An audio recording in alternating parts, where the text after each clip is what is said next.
O segundo turno das eleições presidenciais tá decidido, né? É Lula e Flávio Bolsonaro, certo? Não é bem assim. Na verdade, nesse ponto de partida da última semana, eu fiquei com a sensação de que você estava com um transtorno de personalidade, Pedro. E alguns meias também nos comentários ficaram assim, ué, esse cara torce pra quem, afinal? Eu? Pois é. Deixou a galera confusa. Eu ali entre a turma que tinha certeza que eu estava fazendo pro Caiado e a turma que tinha certeza que eu estava fazendo pro Renan, eu fiquei com pena do Zema. Por que ninguém achou que eu estava fazendo campanha pro Zema? Ah, coitado. Tô quase me compadecendo. Vamos às perguntas? Tá enrolando muito.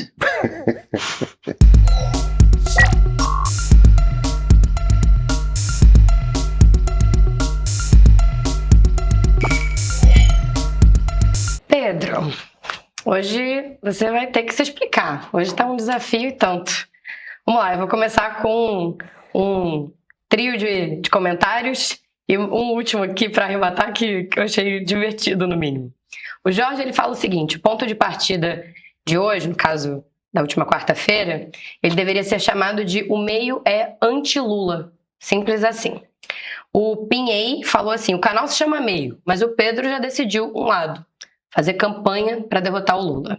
E o Flávio completa dizendo: eu nunca tinha visto campanha explícita assim nesse canal. Sutil era uma constante, mas direita assim é novidade. E o Matheus arremata dizendo que o melhor de tudo é ver o pessoal nos comentários acusando o Pedro de ao mesmo tempo fazer campanha pro Caiado, pro Zema, pro Renan e pro Lula. Não tá dando para te entender, Pedro. Eu acho que direto pra psiquiatra depois daqui, transtorno de personalidade, para se explicar. Veja bem, eu fui muito claro. Eu falei pra gente ir pra lá. Ah, tá ótimo, bacana, entendeu? Bacana. Então pronto. Todo mundo entendeu, pronto. Pode encerrar o programa já. Isso mesmo. Yasmin, vamos lá. Eu acho que o Brasil pegou uma doença que é a bolsonaratite. Entendeu? E a gente precisa se livrar dessa doença. Falando sério, eu super entendo a turma que é Lula.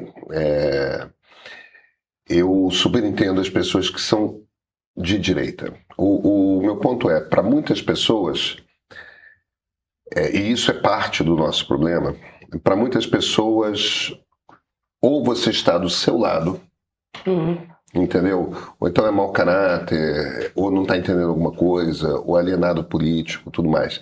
Não é assim que eu entendo um país, não é assim que eu entendo uma sociedade.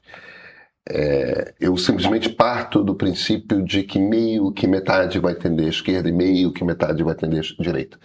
E qualquer sociedade vai ser sempre assim. Você vai ter uma turma que está mais preocupada com os direitos da sociedade, os direitos da coletividade. Você vai ter uma turma que vai estar mais preocupada com direitos individuais, com a possibilidade de independência de cada um. E olha, vai ter uma turma que vai estar principalmente preocupada, isso é a maioria aqui no Brasil, com família, com a integridade da família, com o equilíbrio da família. E é isso, sociedades são assim. Isso tem a ver com temperamento, isso tem a ver com a carga genética que vem, isso tem a ver com a família em que você é criado, com as ideias às quais você é exposto quando você é criança, quando você é jovem. Isso às vezes muda um pouco, não muito, mas muda um pouco ao longo da vida.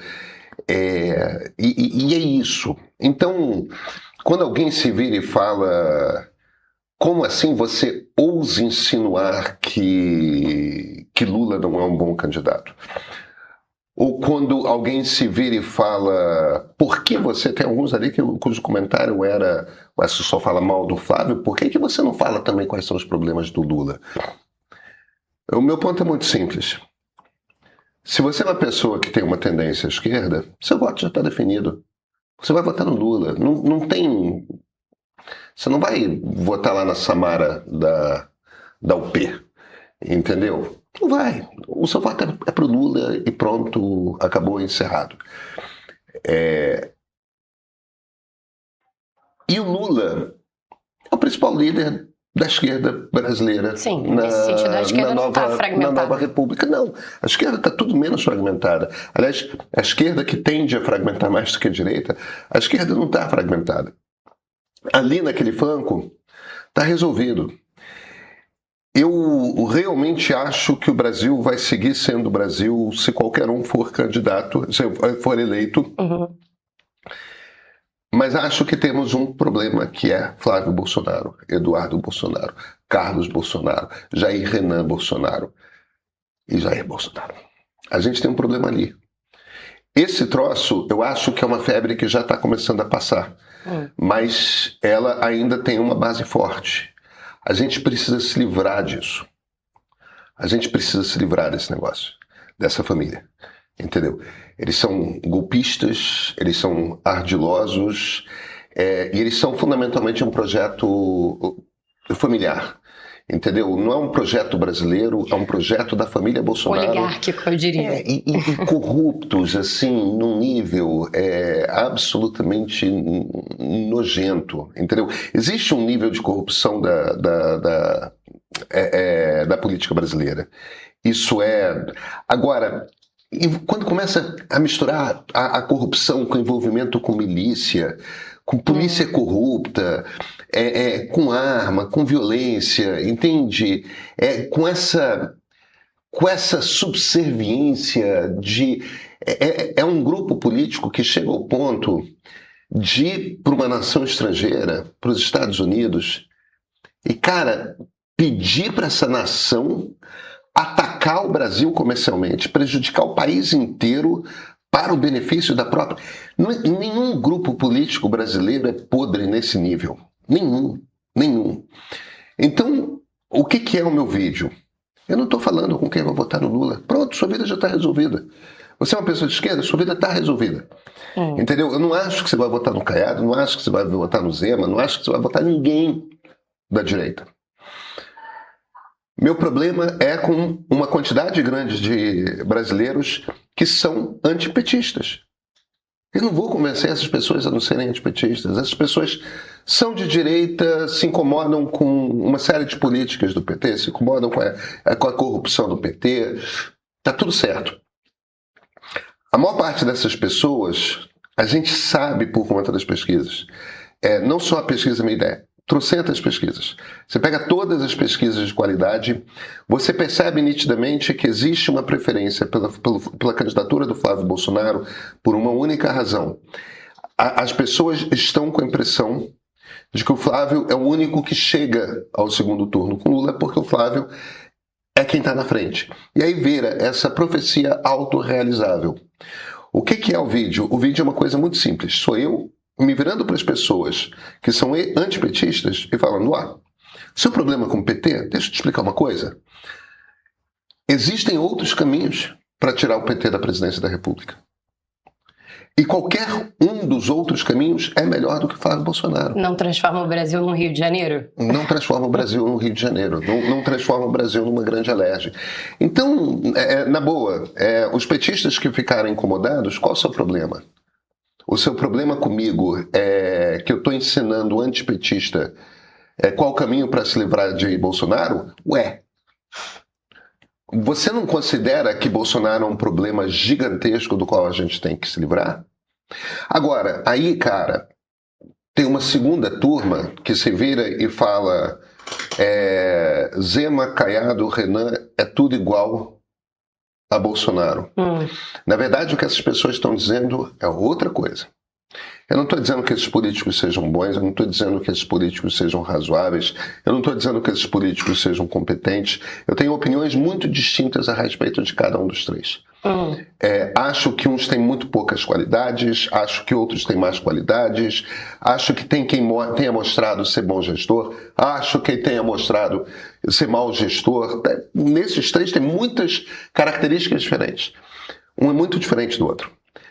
A turma que acha que é tudo igual a Flávio, Eu sinto muito, o problema de vocês é o mesmo problema dos antipetistas, entendeu? Olha para o outro lado e só vê uma mesma coisa, não consegue ver nenhum tipo de nuance, entendeu? Se Bolsonaro no governo ou qualquer outra direita no governo, é a mesma coisa. Se você acha que é isso, cara, você não é uma pessoa democrata, você não consegue lidar com pluralidade, entendeu? A única coisa com a qual você consegue lidar é o seu time ganhando. Não é assim que funciona numa democracia, vai por mim. Eu sou liberal, eu perco todas, desde que Fernando Henrique Cardoso deixou a presidência da República. E tá tudo bem, estou confortável com isso. O meu trabalho é convencer as pessoas. Esse ano não tem nenhum candidato liberal, né? É só candidato conservador, uma desgraça. Tá bom, fazer o quê? Pedro órfão. Não, eu e alguns brasileiros, sim, mas é uma minoria. Agora, tem essa massa de conservadores. Qualquer um dos outros 3 candidatos é melhor do que alguém da família Bolsonaro.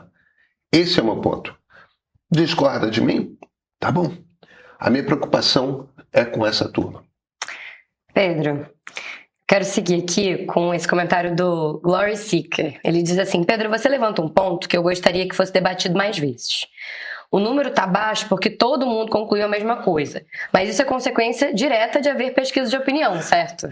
Aquele lance que você estava trazendo. Eu já debati algumas vezes sobre pesquisas de opinião e a sua influência no voto das pessoas, mas eu gostaria de saber a sua opinião sobre esse assunto. Eu entendo a importância das pesquisas, tanto para o político quanto para o povo, mas às vezes eu tenho a impressão de que ela acaba direcionando os votos, não intencionalmente, quando mostra que o candidato A ou B está na frente. E sabemos que ninguém quer perder voto. Seria melhor, ou pelo menos mais fácil, de vencer essa polarização se todo mundo decidisse o seu próprio candidato sem saber o que o resto do Brasil quer, não? Será que a voz de um eleitor ali no entorno dos amigos vai ter mais força do que números de pesquisa constantemente mostrando que ele está só perdendo tempo? Se houver pessoas suficientes fazendo isso, é possível. Mas, ao mesmo tempo, me parece improvável. O que você acha sobre isso? Bem, a gente tem uma pesquisa, né? A pesquisa é meia ideia. Isso acho que deixa claro que eu sou a favor de pesquisa de opinião.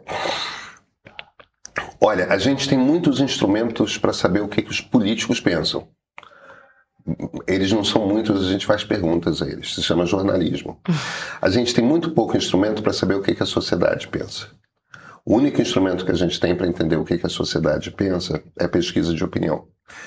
A maior parte dos problemas que pessoas como... Desculpa, qual é o nome dele? @GlorySeeker. Criativo, né? No mínimo criativo. O ponto fundamental que o nosso buscador de glórias tá nada contra, muito pelo contrário, acho que todos deveríamos buscar a nossa glória. Perfeito. O ponto fundamental dele não é as pesquisas distorcem a opinião pública ou tem impacto na eleição. O ponto fundamental dele, me parece,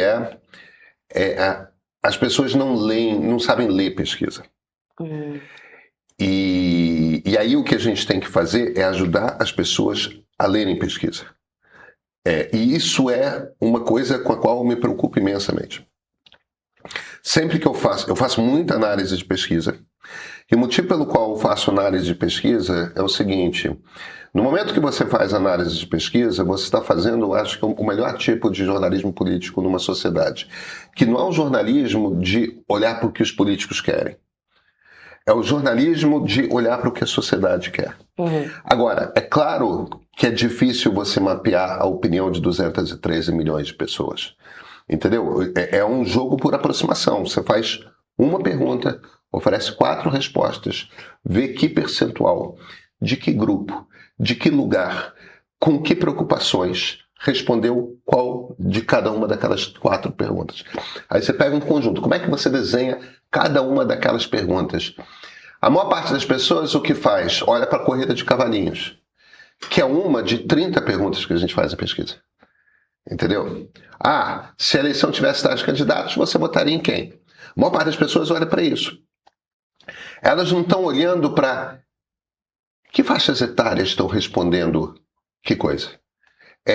Que regiões do país estão respondendo que coisa. Que faixas de renda estão respondendo que coisa? Aliás, como é que a gente explica isso? Quem está preocupado com o quê? Como é que você vai fazendo esse tipo de costura e você vai compreendendo o que a sociedade quer? Esse meu vídeo é essencialmente um vídeo que mostra para as pessoas o que a pesquisa está dizendo sem que as pessoas percebam. Entendeu?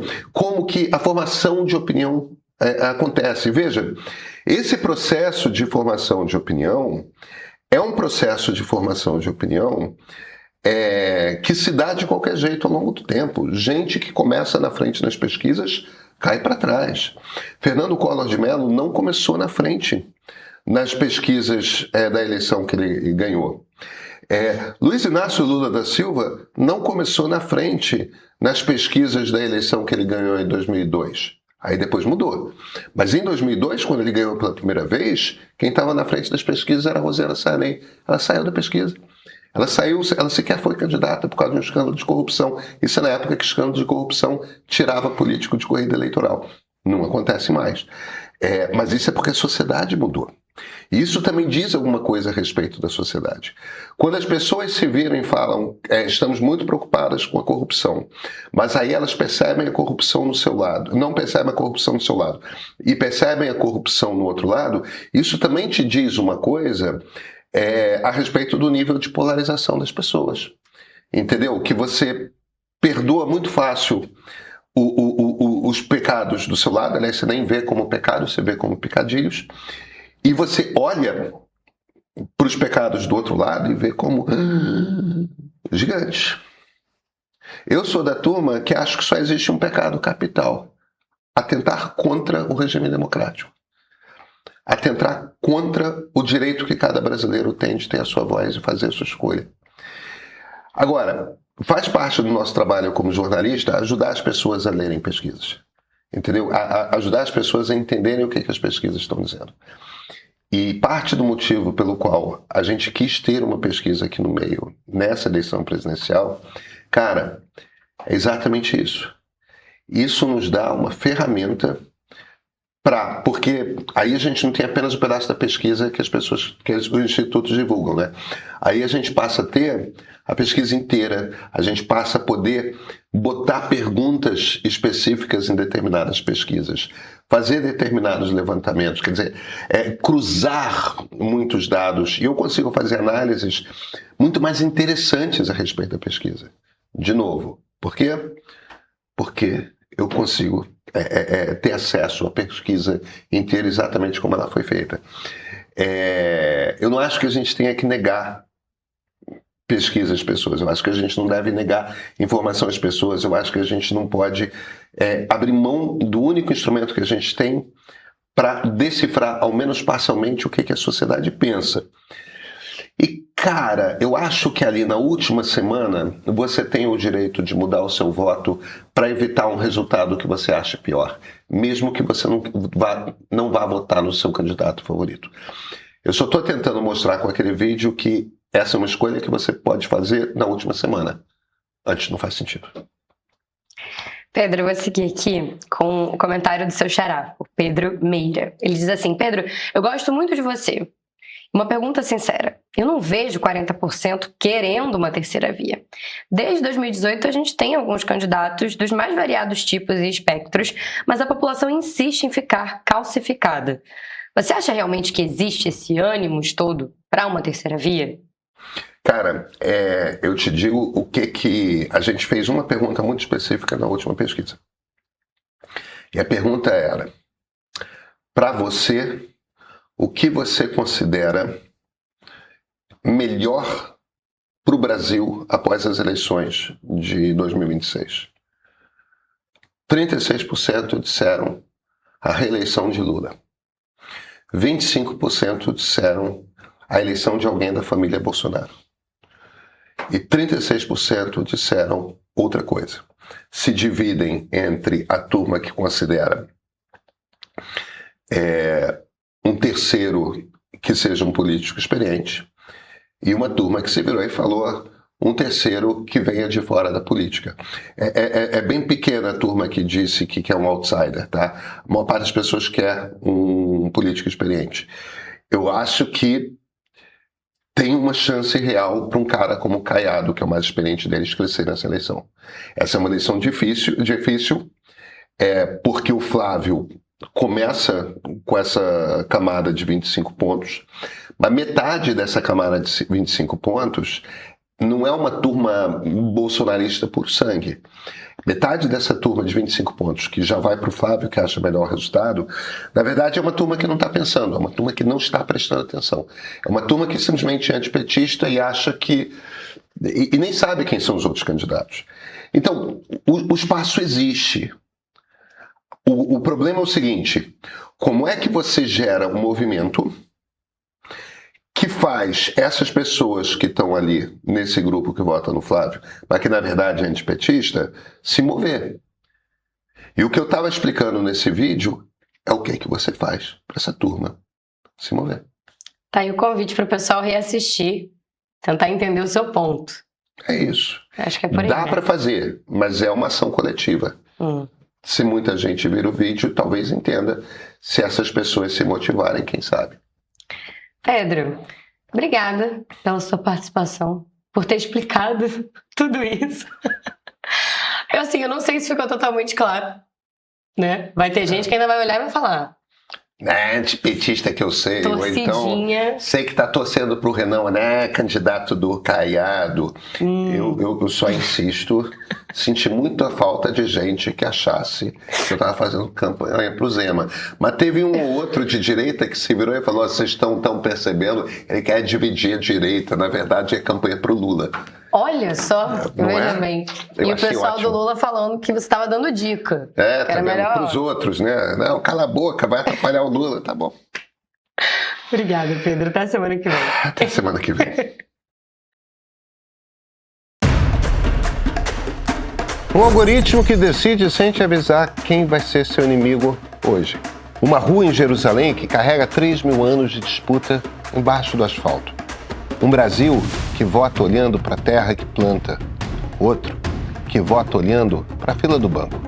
No ponto de partida sério, eu investigo assuntos essenciais para compreender e lidar com os desafios do mundo contemporâneo, num formato que o programa semanal no YouTube não permite. Tudo começa em A Sociedade que o Algoritmo criou. Um olhar para o mundo e o indivíduo numa busca da razão pela qual sentimos que as pessoas ao nosso redor estão cada vez mais polarizadas e vivendo em bolhas. Depois desse capítulo, tivemos o lançamento de 3 episódios sobre Israel e Palestina.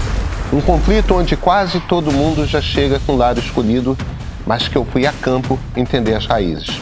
Passei 10 dias em Israel, entrevistei gente dos dois lados, caminhei pelas ruas onde nasceu essa guerra para compreender essa complexa realidade. Então eu voltei a olhar para casa, com nós brasileiros. No primeiro episódio, A Sociedade, eu parti de uma pergunta que parece simples. Por que o Brasil parece tão dividido? A resposta, no entanto, de simples não tem nada. Porque eu descobri que o Brasil está dividido em 5. 5 formas de viver o país. 5 formas de votar nele. E se são 5 Brasis, por que ainda tentamos caber em só 2 partidos? O episódio vai tentar explicar.